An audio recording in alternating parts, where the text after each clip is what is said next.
Prototype is a major franchise that still has series recognition over a decade after the release of the first entry.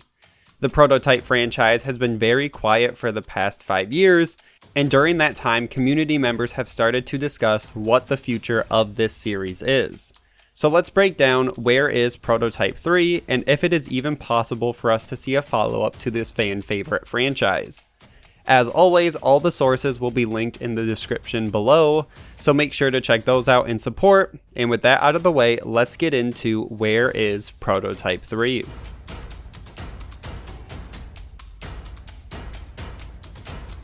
Let's start with some history on the franchise. The Prototype series is described as an open-world action-adventure game, and both the first and second entries were developed by Radical Entertainment, who had previously worked on Simpsons Road Rage, The Simpsons Hit and Run, and Crash Mind Over Mutant.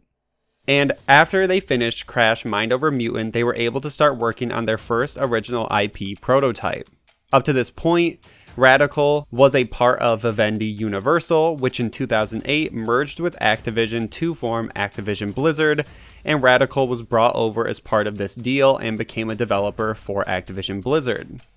Now, during the merger and restructuring of the two companies, it did result in layoffs at Radical, but they still had enough members on their team to continue the development of Prototype, which was released in 2009 for the PlayStation 3 and Xbox 360, and was immediately deemed a commercial and critical success. It was the highest selling game of the month it was released in, and moved over 400,000 copies in North America alone in that month. And as of March 2012, it has sold 2.1 million copies worldwide, which is great considering it is a new IP, a game no one's ever heard of, and something new for the developer. So Activision was very happy with this and let them move on with a sequel. One issue that did happen at the release of Prototype 1 is that Infamous was released 2 weeks prior to Prototype, so many fans and critics alike drew comparisons between the two titles because they're both the third-person, open-world action-adventure. And a lot of reviewers and fans pitted the games against each other, which started a narrative of only buying one game or the other, and critiquing the game based on that, which is not fair in any regards. They are two separate titles, two separate games, and besides the third-person open world, there's not too much similar about them. Even through that controversy, it did not stop Activision and Radical from moving forward with a sequel to Prototype, and in 2010, Prototype 2 was announced at the Spike Video Game Awards, and a trailer was shown off, and fans and critics alike were excited to see where this follow-up would take the series. The only problem is, the Spike Game Awards was in 2010, and they announced Prototype 2 wouldn't be released until 2012. When the sequel launched in 2012 though, it met mostly favorable reviews, but was more mixed than the first game, and the game did sell well initially. It was the highest selling game in the month it was released, but no exact numbers were given. Now, it's estimated though that after the first month, sales started to decline greatly, and its lifetime sales globally are only around 1.5 million units estimated, when even back in 2012, Prototype 1 had sold 2.1 million. It was a new IP at the time, and it doesn't make sense as to why the first game sold so much higher than the second game.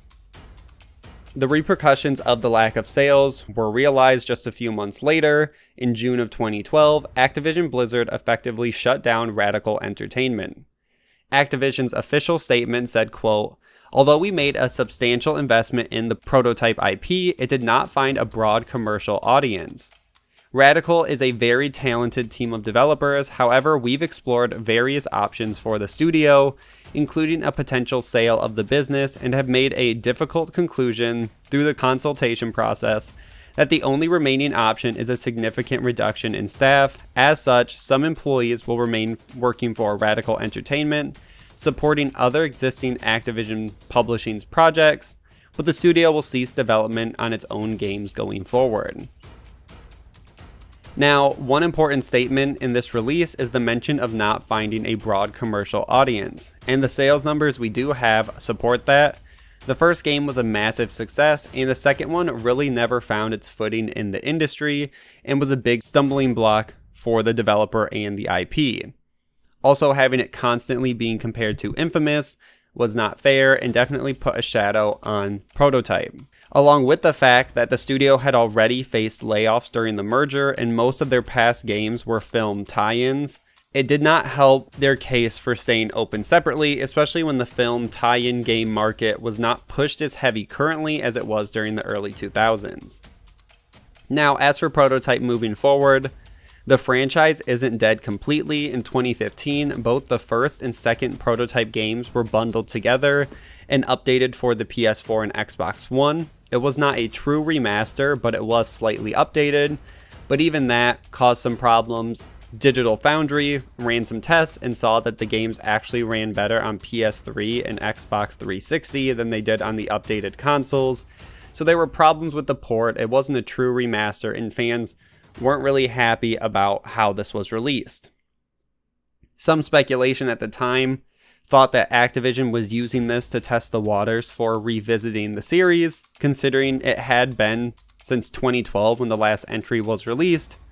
But this bundle was not a true rework or remaster, and without a big marketing push by Activision, the bundle was quickly forgotten by fans and the general audiences. So where does that leave us today? Well, Activision is the current IP holder for Prototype, so nothing is being made without them and their approval, which limits the options of the franchise in the future. A user on Reddit summed up what to expect the best. They said, quote, "Here are a few scenarios that I could see happen within the next few years. 1. Activision holds onto the IP rights to make a proper remaster of the Prototype series. Could also be used to test the waters and see if there is still interest in the series, knowing the diehard fans would buy the remasters. 2. Activision holds onto the IP and lets it collect dust. Prototype is lost in the dark corners of time. 3. Activision holds on to the IP rights and reboots the series. 4. Activision sells the IP rights." And they close out saying, "Based on these, I firmly believe they'll hold on to the IP and remaster them sometime down the line. It would be kind of dumb of them to sell the IP when so many fans have been begging them for a new game. I've mentioned this many months ago. It's not a matter of if, it's a matter of when." Which I think is very accurate, and I don't think Activision would leave the franchise dormant forever. Especially when looking at the longevity of the game on YouTube. There are multiple big Prototype 3 videos on YouTube with hundreds of thousands of views posted in this year alone. And there's definitely a dedicated core fan base that is craving more Prototype content in whatever form Activision will offer. The game also has a very big worldwide audience, so it's not just a North America or United States game. It has huge pulls everywhere in the world, which definitely also helps in terms of how it could sell in the future. So no, I don't think the franchise is dead. I think it was a misstep for the franchise to put the bundle out for current generation consoles without making it a true remaster and making it worth anyone's time. But if Activision worked on a true remaster or remake for next generation consoles to coincide with a sequel, I could see the franchise getting back on track and really being able to differentiate itself from Infamous in the minds of the casual audience. I think a real remaster could win people over, and we've been seeing that a lot lately with the really well-received Saints Row remaster. Borderlands 1 was remastered in the past few years, and it's a really good way to get fans re-familiar with the franchise and then push out an additional game in the series, which I think Activision knows. I think they're waiting a little bit longer to build up some more interest and to make it feel more nostalgic.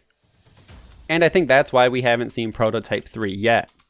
But I would also remain optimistic about the game and the future of the franchise. And that's really where is Prototype 3. That's everything we know. That's the background and history and why we haven't seen anything as of 2020. Make sure to like and share this video, subscribe for weekly gaming news, and I will see you guys in the next one.